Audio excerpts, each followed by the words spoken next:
Hello, this is Brad Fain, and I'm here today on Living a Good Life. Cast 11 is our channel here, and I'm here with our editor of Signals and TG Magazine, Guy Rogerson. Howdy. And thank you, Guy. Good to see you again. Likewise. We're here with our special guest, Mr. Tim Carter, Yavapai County Superintendent. And I have to say, it feels weird to be here because the last time we were like real formal, I was in your classroom some 34 years ago, senior year. Must pass the class to graduate. My favorite story about the class was you standing up there in front of us before a test saying, I make 6 tests. I throw them on my family room floor the night before, and my family assembles them. So if you're going to cheat, you're going to have to be really good at cheating because that's how you're going to make a living. So I'm glad to remember. I remembered. So it's been a long time. I've known you. Remember you yelling around the track coach, yelling at your runners, going around and around. And you were quite a presence at Prescott High School. So welcome. I'm glad to have you here. Happy to be here.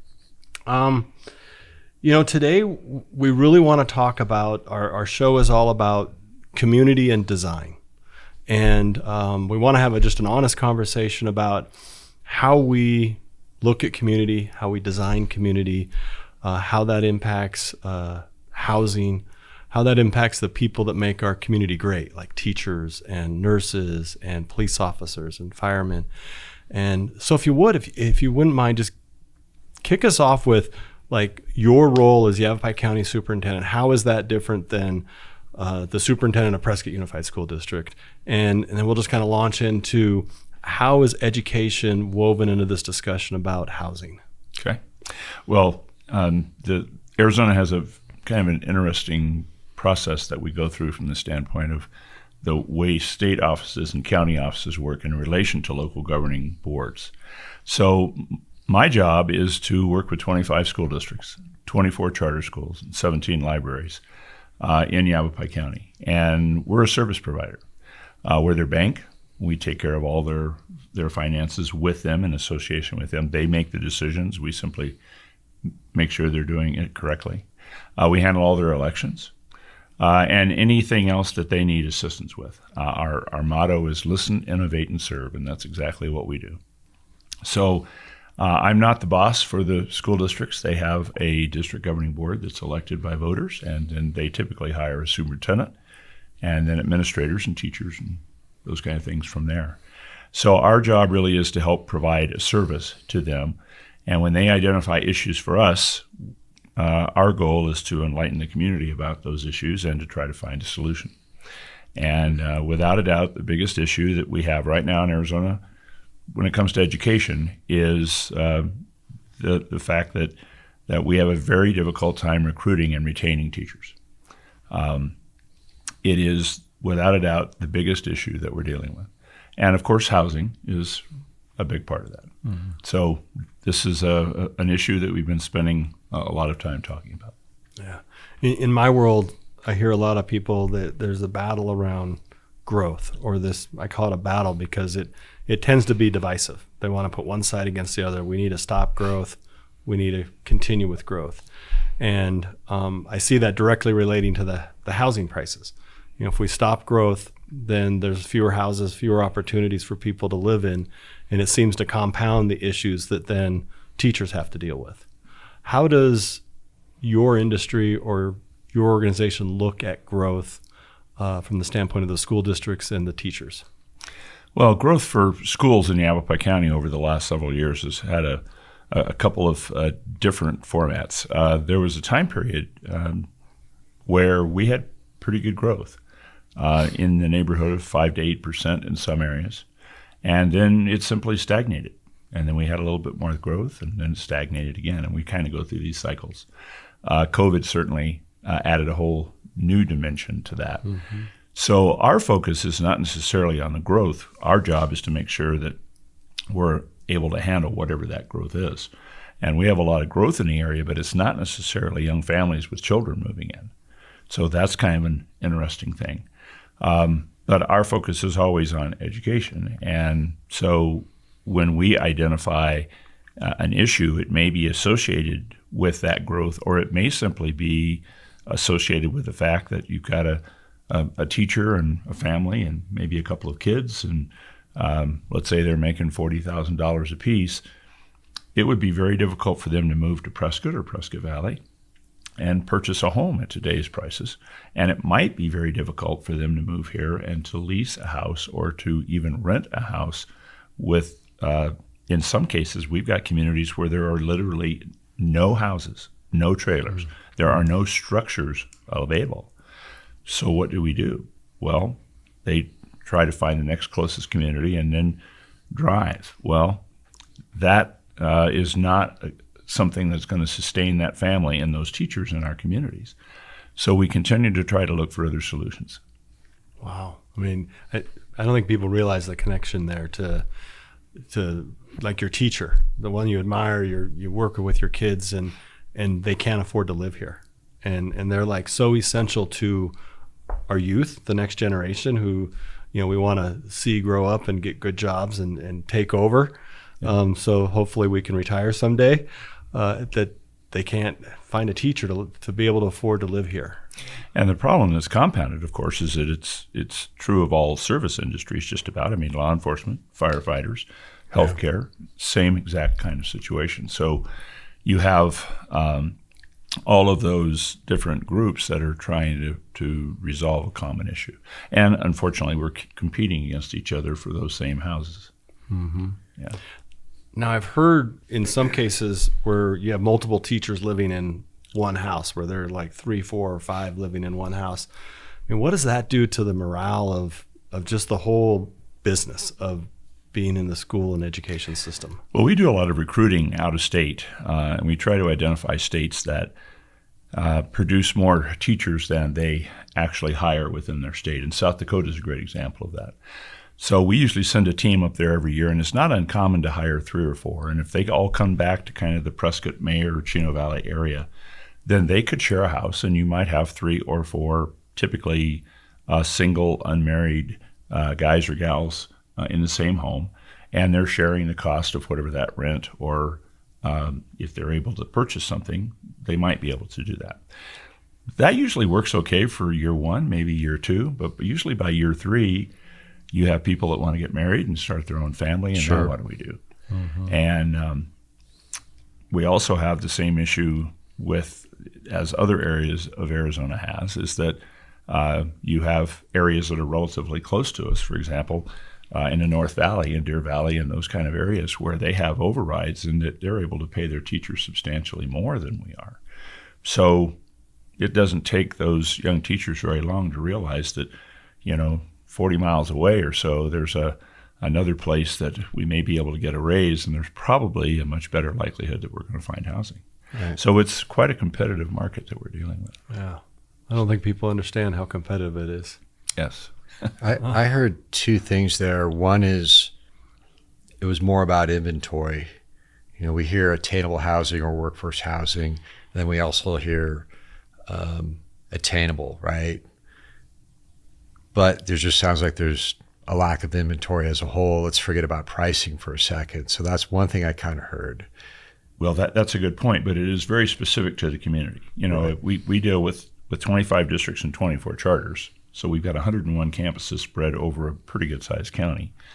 And every one of those communities is a little different. So I can show you some communities in Yavapai County where there's not a single house, not one on the market to buy. Wow. Or to rent.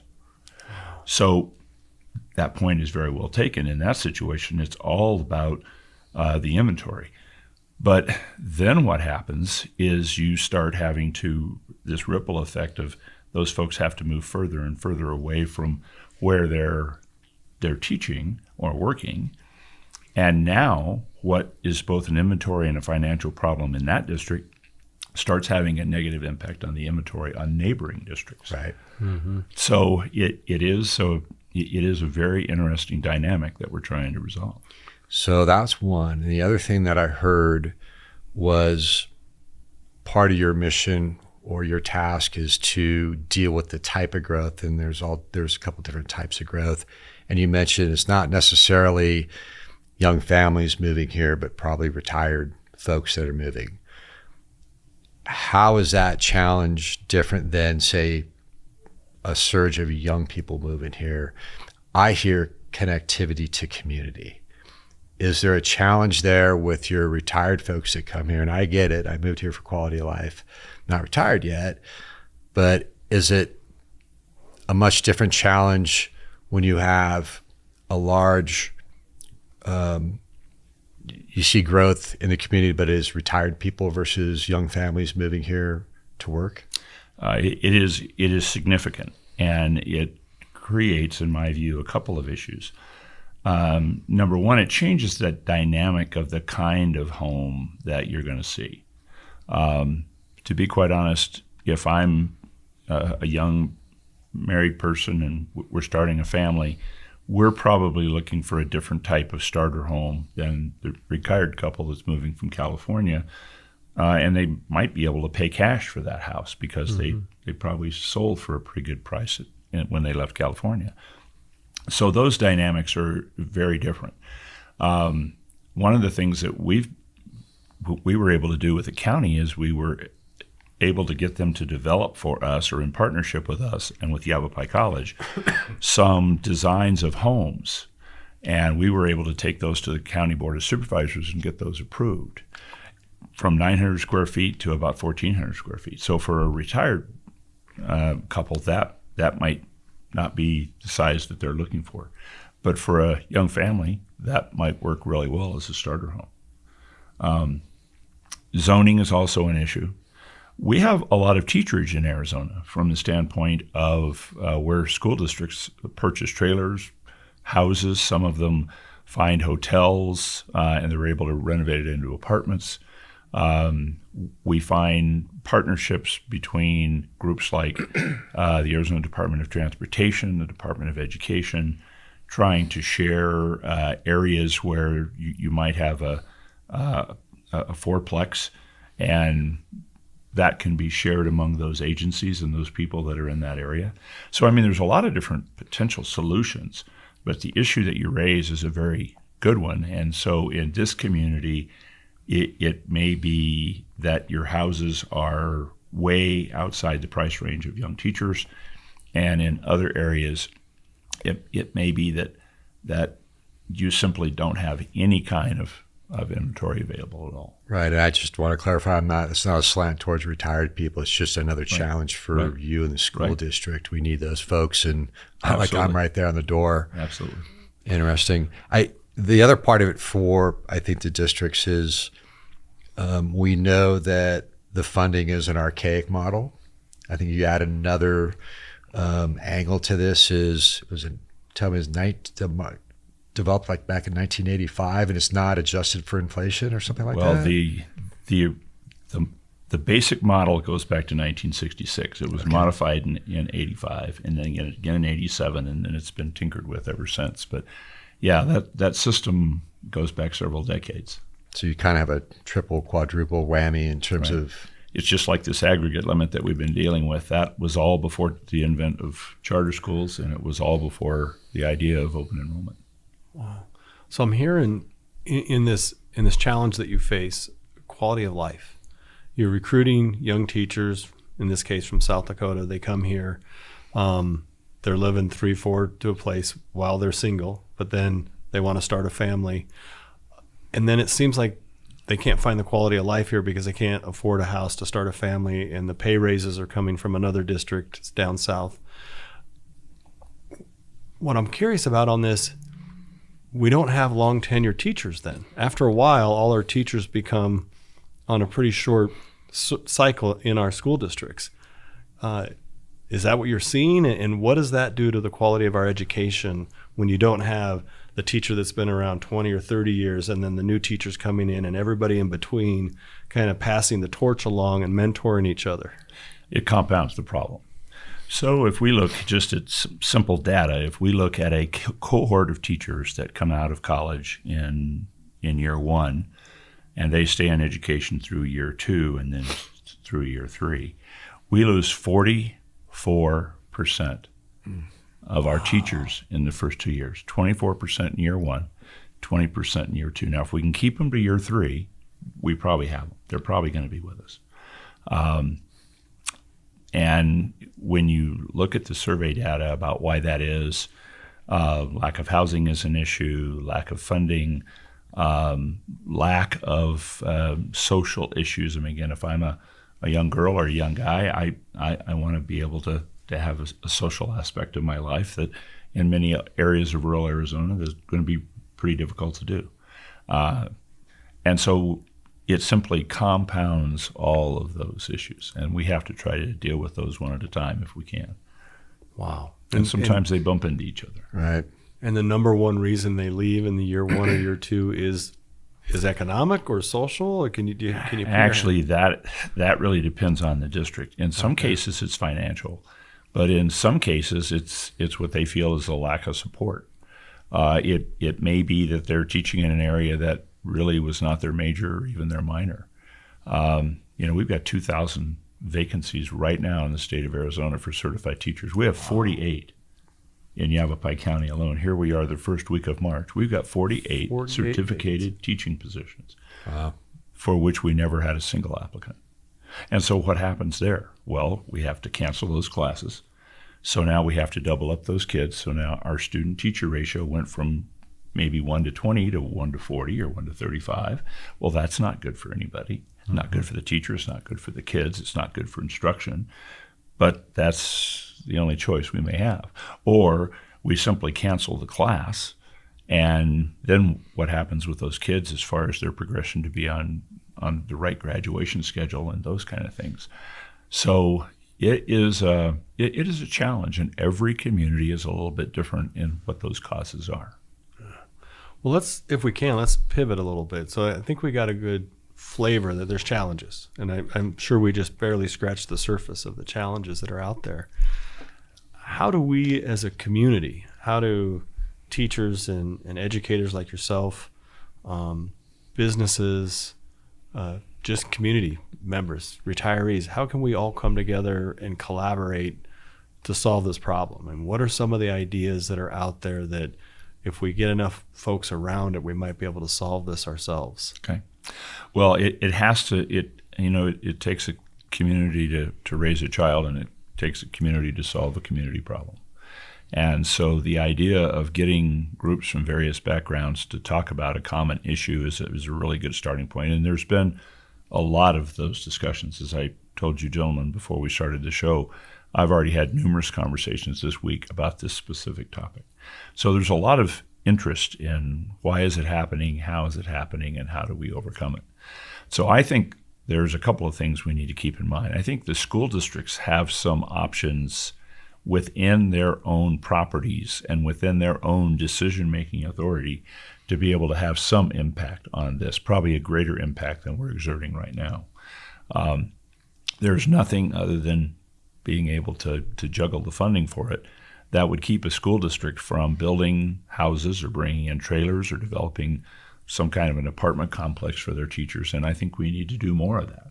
And I think part of that could be public-private partnerships. Mm-hmm. One of the things Yavapai is doing right now with their 3D printers, I know it's somewhat controversial, but it may very well be the wave of the future. They can build a house in much less time, and I don't want to say a huge financial saving, but some financial saving. Mm-hmm.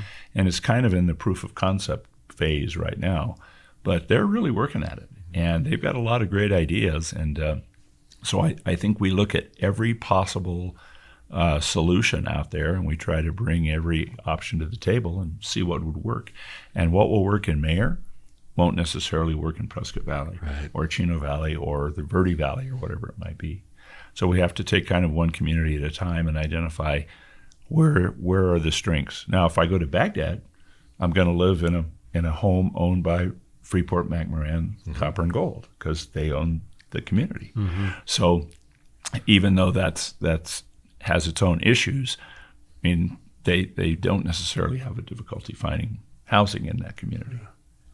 Well, it seems like here in our area, Prescott Valley, Prescott, Chino Valley, and the surrounding, it's kind of a supply issue. I mean, we're very few homes on the market for sale. There's homes being built, but they're being sold just as they get started, and you have to be there almost with cash to buy the homes. So I kind of go back to economics. That's a supply and demand problem we have here, and so we need to build more, get more units available, so it stabilizes price, maybe even drives price down a little bit, so that we can have more capacity. I know it's different in other communities, but that's what I'm sensing is our challenge here is just getting enough inventory so that there are those starter homes for teachers and for police officers. I think people are surprised when they hear that it's like a sheriff or a teacher or a nurse that can't afford a home. Well, it's absolutely true. It is, and it's sad that we're at that state, but that's why we're here having this conversation, trying to come up with ideas to solve the problem. Yeah, and we're not. We try to solve things in isolation sometimes, but this problem, the housing problem in particular, crosses several different district boundaries. Yeah. I mean, I can give you examples of teachers that are teaching in Ash Fork that live in Mayer. So that's 4 school districts away where they're actually living, because that's where they can find the home. So it's all interconnected. Well, and I think it impacts the whole community. If we don't have good education, new businesses that look to relocate to communities, one of their first questions is quality of life, which is, what's your education system? Yeah. Can my kids go to school, and what kind of education will they get? Can my employees have their kids go to school? So it's tied to our workforce and other industries. It's tied to the fabric of our community, whether we're a great place to live and retire or whether we're not, whether we can raise a family or not. And so it's not just a teacher problem and an education problem, but to me, I see it as just a really broad community problem, because how far education goes into the community. Well, and I think your point is very well taken. And we also know that this is not just a Yavapai County problem. This is a problem all over Arizona. In fact, I think, from what I understand, it is pretty much a problem throughout the Southwest. So, if you're in an area where people are attracted to live, primarily because of that quality of life for all sorts of things, it's one of the issues you're going to have to address. They come here regardless, right? When it's an attractive area, they come. Yes. Yeah. No matter what we say or want or otherwise, they still find their way here. And I think we've seen it over the last couple of years since COVID. People just in masses are like, I'm ready. I'm done with where I was. I'm coming here because of either the elevation, the mild climate, or out of the big city. They all have a reason to be here, and they come. Absolutely true. Yeah. Yeah, what I heard, you kind of nailed it based on your experience and your position, is this is a challenge for everybody. I've had some questions people ask, well, why is your article in Trades that's coming out centric to housing? And it's all connected. If we can't have firefighters or police officers afford houses, or the teachers, what's going to happen to the retirement community if they don't have healthcare workers? It's all connected. And that's why we have to all collaborate on this and have these conversations to come up with the ideas, whatever they are out of the box, if they're not traditional. When you talked about the 3D house printing, and we've been kind of tracking that, it's a super interesting program coming out of CTEC and Yavapai College. Is there a public-private partnership opportunity there to educate, to build, to house simultaneously, right? Yeah, that's absolutely true. It's also interesting that it's not just one solution. We're going to have multiple solutions, because, again, what works in one community will not necessarily work in another. Yeah, that's what I'm hearing. Yeah, and the resources that one community may bring is different than the resources of the others. Right. Well, it's certainly a complex problem and challenge for the community, and I want to thank you for coming. Our time's just about up today. Clearly, we just scratched the surface, so we might have to invite you back and dig a little deeper as we explore this concept of designing a community for everybody. So thank you for coming, Mr. Carter. I appreciate it. Well, you're welcome, and I would look forward to joining you again sometime. Thank you. Guy, thank you for being here. Appreciate your support. Appreciate it. I just want to hear some stories about him in the classroom I've had sometime. a few. we need to cut the film first before we get there. Cut. I do want to give a shout out to Central Arizona Partnership, one of our partners in this effort. Their mission is sustainable and reliable growth, and I think this conversation fits right into that. Education is so important to that. So want to thank our partners in that. Mr. Carter, Guy, thank you both very much. Thank you. Thanks.